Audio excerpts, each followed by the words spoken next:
बच्चों, this is Parul from सृजन का संकल्प। सो वेलकम टू सृजन का संकल्प। तो आज हम वातावरण यानी वेदर के बारे में सीखेंगे। कभी कभी हमें बाहर धूप तो कभी हवा, कभी बारिश, कभी ठंड लगती है ना?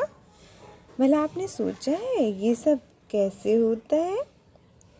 ये सब कुछ सूरज पर निर्भर होता है, यानी मुख्य रूप से सूरज से मिलती हुई गर्मी पर। सूरज से आने वाली गर्मी के कारण आसपास की हवा गर्म या ठंडी हो जाती है। यह बदलाव को वेदर कहते हैं, यानी किसी भी हवा की स्थिति को वेदर कहते हैं। वेदर मतलब कहीं गर्मी, कभी ठंड, तेज हवा या घने बादल, धूप या वर्षा, कुछ भी हो सकता है। वेदर बदलता रहता है, जैसे कि सुबह बारिश हुई तो दोपहर में धूप आ गई और रात में फिर काले घने बादल छा गए। तो वेदर दिन प्रतिदिन बदलता रहता है। और वेदर किन चीज़ों से बनता है, चलो देखते हैं। ओके, सूरज के अलावा हवा, प्रेसिपिटेशन यानी पानी का एक रूप, टेम्परेचर यानी तापमान, विजिबिलिटी, बादल, इन सभी चीज़ों के कारण वेदर बनता है। चलो इन सब को एक एक कर के आप समझते हैं कि क्या होता है। तो हवा यानी एयर क्या है? हवा को हम देख तो नहीं सकते, लेकिन महसूस करते हैं। तेज़ हवा को विंड कहते हैं। हम कभी किसी यात्रा पर या पिकनिक पर जाते हैं तो हल्के से हवा का ठंडा झोंका आता है, कितना मज़ा आता है ना? तो ये हवा चलती कैसे है? ये एक बड़ी सरल सी बात है। जब हवा गर्म होती है तब वह ऊपर उठ जाती है और आसपास की ठंडी हवा उस जगह को ले लेती है। इसे हम ब्रीथ कहते हैं। ब्रीथ से मुझे कुछ याद आया, वह है बबल्स यानी बुलबुले। मुझे यकीन है कि आप सभी बच्चों को बबल्स फूंकने का बहुत शौक़ होगा, है ना?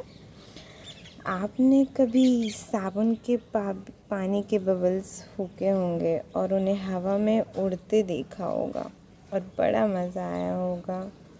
पर क्या आपने कभी सोचा है ये बबल्स ऊपर कैसे उठते हैं और नीचे कैसे आ जाते हैं? वह कोई पक्षी तो है नहीं जिसमें कोई पंख हो और वह ऊपर चला जाए, तो यह उड़ कैसे रहे हैं? आइए समझते हैं। जब आप बबल्स फूंकते हैं तो आपके अंदर के लंग्स यानी फेफड़ों की गर्म हवा उन बबल्स में भर जाती है। और हमें पता है कि गर्म हवा ठंडी हवा से हल्की होती है, तो इसके कारण बबल्स जिसके अंदर गर्म हवा भरी है वह ऊपर उड़ने लग जाते हैं और फिर वह नीचे कब आते हैं? उनके अंदर की हवा ठंडी हो जाती है तो वह नीचे आ जाते हैं, है ना? बढ़िया बात है। चलो अब हम कुछ और समझते हैं, जैसे कि समुद्र तट के निकट में बहने वाली हवा के बारे में जानते हैं।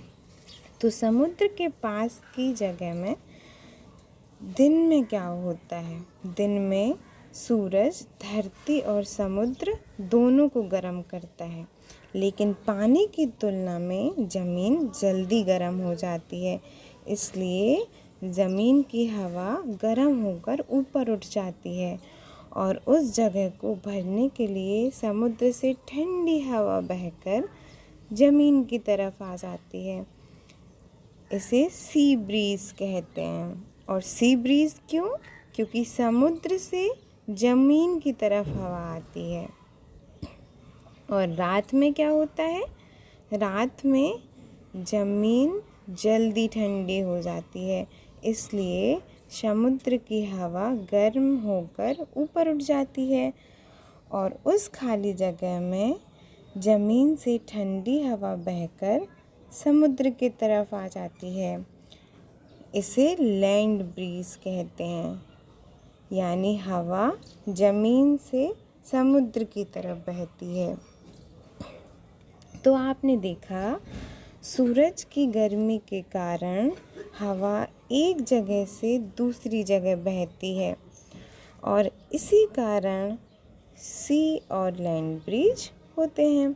तो हमने क्या सीखा कि समुद्र के पास की जगहों में दो प्रकार के ब्रिज होते हैं, यानी हवा का चलन, दिन में सी ब्रीज और रात में लैंड ब्रीज। सूरज की किरणें जमीन, समुद्र, जीव आदि सभी को गर्म करती हैं। यह गर्मी रिफ्लेक्ट यानी प्रतिबिंबित हो जाती है। उसके कारण ऊपर की हवा गर्म हो जाती है। पर हम इस गर्मी को कैसे मापते हैं? टेम्परेचर यानी तापमान के मदद से हम इसे मापते हैं। गर्मी के मौसम में सूरज की बहुत तेज़ किरणों के कारण हवा ज़्यादा गर्म हो जाती है। इसके कारण टेम्परेचर बढ़ जाता है और हमें गर्मी महसूस होती है। और सर्दी के मौसम में सूरज की किरणें हमें कम पहुंचती हैं और उन दिनों टेम्परेचर कम हो जाता है और हमें ज़्यादा गर्मी नहीं लगती, तो हम ठंड महसूस करते हैं। और टेम्परेचर जानने के लिए हम क्या इस्तेमाल करते हैं? थर्मामीटर। यह वही उपकरण है जो हम बुखार होने पर इस्तेमाल करते हैं। ठीक है? क्या आपने कभी सोचा है कि बारिश कैसे होती है और किस वजह से होती है? तो चलिए इसके बारे में जानते हैं। इससे पहले हमें दो प्रक्रिया सीखनी पड़ेगी, वह है एवेपोरेशन और कंडेंसेशन। चलिए देखते हैं।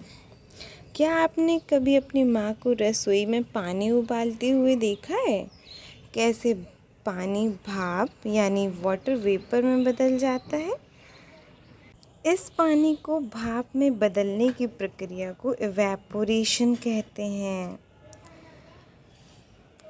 कभी आपने गड्ढे में बहुत सारा पानी भरा देखा होगा और कभी आप गए होंगे तो आपको गड्ढा सूखा दिखाई दिया होगा, है ना? तो आपने कभी सोचा ये कैसे हुआ? कोई जादू हुआ क्या? नहीं ना।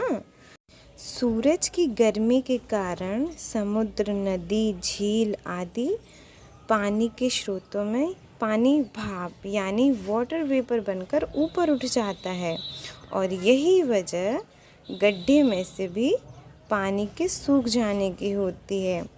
इसे एवेपोरेशन कहते हैं। ठीक? तो क्या आप जानते हैं कि गर्मी के मौसम में गीले कपड़े जल्दी सूख जाते हैं ठंडी के मौसम की तुलना में? ऐसा क्यों? क्योंकि गर्मी के मौसम में तापमान अधिक होता है। इसके कारण एवेपोरेशन ज़्यादा जल्दी होता है और इसलिए कपड़े जल्दी सूख जाते हैं। चलो एक छोटा सा प्रयोग करके देखते हैं। दो तौलिए लीजिए, इनमें से एक तौलिए को दो मोड़ बना दीजिए और दूसरे तौलिए को बिना मोड़ के सुखाइए। ठीक है? तो आप बताइए इनमें से कौन सा तौलिया जल्दी सूखेगा और क्यों?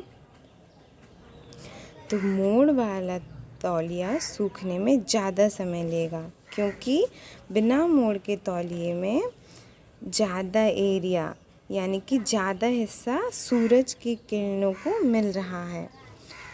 इसके कारण वो जल्दी सूख जा रहा है और मोड़ वाले तौलिए में कम हिस्सा सूर्य के सामने है, इसलिए उसको ज़्यादा समय लग रहा है। तो आपको ये चीज़ें समझ आई? इसी तरह आगे भी हम कुछ कुछ नया पढ़ते रहेंगे। Thank you so much. आप भी पढ़ते रहिए। अपना ख्याल